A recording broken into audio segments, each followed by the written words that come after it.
Hello everyone. तो आज हम देखेंगे I2U2 के बारे में। तो recently first leader summit of I2U2 जो है उसको वर्चुअली रूप से हेल्ड कराया गया है। जो I2U2 है वो बेसिकली 4 कंट्री का ग्रुपिंग है, जिसमें India, Israel, UAE and USA जैसे कंट्री शामिल हैं।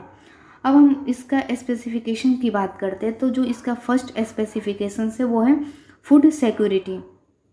तो जो यूएई है मीन्स यूनाइटेड अरब अमीरात, वो इन्वेस्ट करेगा $2 बिलियन इंडिया के अंदर इंटीग्रेटेड फूड पार्क को डेवलप करने के लिए, और जो फूड वेस्टेज है उसको रिड्यूस करेगा, और साथ ही साथ जो फ्रेश वाटर के कंजर्व के लिए क्लाइमेट स्मार्ट टेक्नोलॉजी को डिप्लॉय करेगा। जो सेकंड स्पेसिफिकेशन है वो है रिन्यूएबल एनर्जी। तो गुजरात में हाइब्रिड रिन्यूएबल एनर्जी प्रोजेक्ट को एस्टेब्लिशमेंट किया जाएगा, जिसमें 300 megawatt of wind and solar capacity भी शामिल है।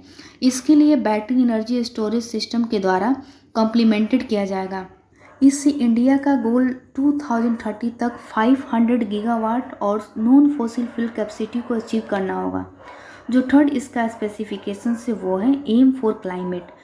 तो इसमें agriculture innovation mission for climate initiative में यूएसए, यूएई, इजराइल के साथ साथ इंडिया भी शामिल होंगे। अब हम बात करते हैं अबाउट I2U2। तो जो I2U2 है उसको इजराइल और यूएई के बीच अब्राहम एकॉर्ड के अनुसार अक्टूबर 2021 में फर्स्ट रूप से मेंशन किया गया था। इसमें maritime security, infrastructure and transport से संबंधित इशू पर बातें की गई थी। इसको इंटरनेशनल फोरम के रूप में भी एस्टेब्लिश किया गया था। इसमें कुछ पर्पस भी शामिल हैं।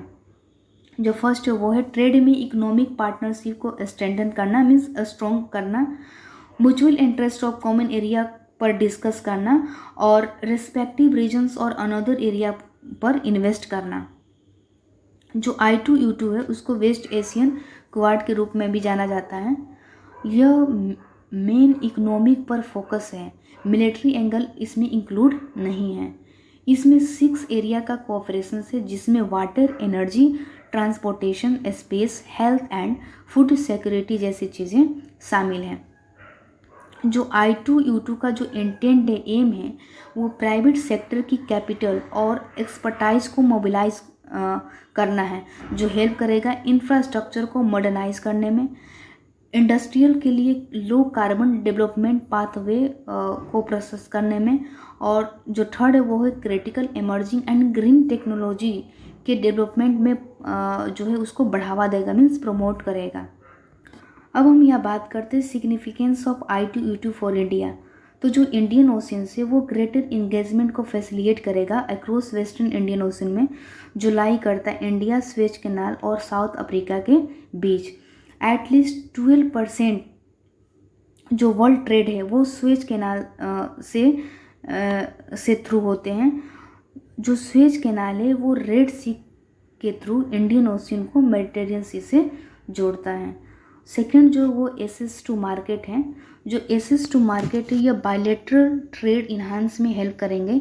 यूएई के साथ साथ वेस्ट एशिया में एक्सेस टू स्ट्रेटेजिक मार्केट को फैसिलिटेट करेंगे, और इंडिया में बड़े पैमाने पर जॉब क्रिएशन को बढ़ा सकते हैं। और जो थर्ड है वो है स्ट्रेंथन ग्लोबल पोजीशंस। क्वाड के बाद I2U2 में इंडिया की जो इंक्लूजन्स हैं वो इसकी ग्लोबल पोजीशन को स्ट्रेंथन करेगी, मीन्स स्ट्रॉन्ग करेगी। इंडिया को other major powers like Russia, Europe and China के साथ रीजनल एंड नेशनल स्ट्रेटेजिकली तौर पर जो भी प्रॉब्लम्स है उसको दूर करने में हेल्प मिल सकती है। अब है सिक्योरिटी। तो जो सिक्योरिटी है वो जैसे मेरीटाइम पायरेसी हुआ, इलीगल स्मगलिंग ऑफ ड्रग्स हुए एंड वेपन्स एंड टेररिज्म हुए, इन सब खतरों को कम करने के लिए इसमें मदद मिल सकती है। अब हम बात करते हैं इशू एसोसिएटेड विथ I2U2। इसमें जो फर्स्ट है वो है lack of clarity, means strategic goals are not clear as many scholars see I2U2 as an organisations created to contain Iran which could further disrupt between India and Iran। तो कुछ scholar के according ऐसा मानना है कि जो organisation है वो ईरान को कंट्रोल करने के लिए बनाए गए एक ऑर्गेनाइजेशन है, और बाद में इंडिया और ईरान के बीच के रिलेशन को नेगेटिवली इम्पैक्ट हो सकता है। और जो इसमें जो सेकेंड है वो है एसिमेट्रिक अमॉन्ग मेंबर्स। तो the member nation have asymmetric powers as USA and Israel are military stronger as compare to India and USA. तो इसमें बेसिकली यह कहा गया है कि जो इंडिया और यूएसए हैं, इंडिया और यूएई के कंपैरिजन से यूएसए एंड इजराइल का जो मिलिट्री है वो काफ़ी स्ट्रोंगर है। और जो थर्ड पॉइंट है वो है कोऑपरेशंस। तो इसमें एक इशू ये भी है कि चाइना और रसिया से निपटने के तरीकों को लेकर I2U2 ग्रुप के कंट्री के बीच कॉन्फ्लिक्टिंग पोजीशन बनी हुई है। यह कंडीशन ग्रुपिंग कंट्री के फ्यूचर और इसकी सक्सेस की संभावना को नेगेटिव रूप से इफेक्ट कर सकती हैं। फॉर एग्जांपल की बात करें तो इंडिया जो है वो न्यूट्रल रहा रसिया यूक्रेन वार में। जो फोर्थ है वो है सिक्योरिटी।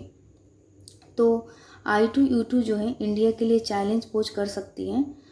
फॉर एग्जांपल देखो तो USA sponsor and back Israel Arab security जो है वो कॉम्प्लिकेट है इंडिया के स्ट्रेटेजिक ऑटोनॉमी को मिडिल ईस्ट में। तो इंडिया के स्ट्रेटेजिक ऑटोनॉमी को मिडिल ईस्ट में यह कॉम्प्लिकेटेड बना सकती हैं। हम बात करेंगे वे फॉरवर्ड के बारे में। तो इसमें जो फर्स्ट पॉइंट है वो एड्रेसिंग बायलैटरल कंसर्न। तो इन 4 कंट्री के बीच जो भी कोऑपरेशन बनाए रखने की ज़रूरत है, इन 4 कंट्री के बीच कोऑपरेशन के थ्रू ही राइवल कंट्री को डिप्लोमेटिकली और स्ट्रेटेजिकली तरीके से बैलेंस किया जा सकता है। साथ ही इसके उनके साथ फ्रेंडली रिलेशन को भी मेंटेन रखा जा सकता है। जो सेकंड वो कोऑपरेशन। तो I2U2 फ्यूचर में न्यू एरिया में कोऑपरेशन को एडवांस करके या अदर पार्टनर के साथ कोऑपरेट करके मिडिल ईस्ट और साउथ एशिया दोनों में अपना स्पेंड कर सकता है। डेवलपमेंट की बात किया जाए तो इंफ्रास्ट्रक्चर को स्ट्रेंथन करने के लिए कॉन्सेंट्रेटेड एफर्ट की ज़रूरत है। ये climate change mitigation, public health और वेस्ट एशिया के डेवलपमेंट में हेल्प करेगा। मेंटेन पीस की बात करें तो I2U2 का एम वेस्ट एशिया और साउथ एशिया में एनर्जी, फूड सिक्योरिटी और इकोनॉमिक ग्रोथ जैसी बढ़ती प्रॉब्लम को दूर करना है। इस रीजन में पीस मेंटेन करने के लिए स्टेप उठाए जाने चाहिए। तो ओवरऑल सब मिला जुला कर I2U2 से रिलेटेड कुछ टॉपिक थे। तो थैंक यू।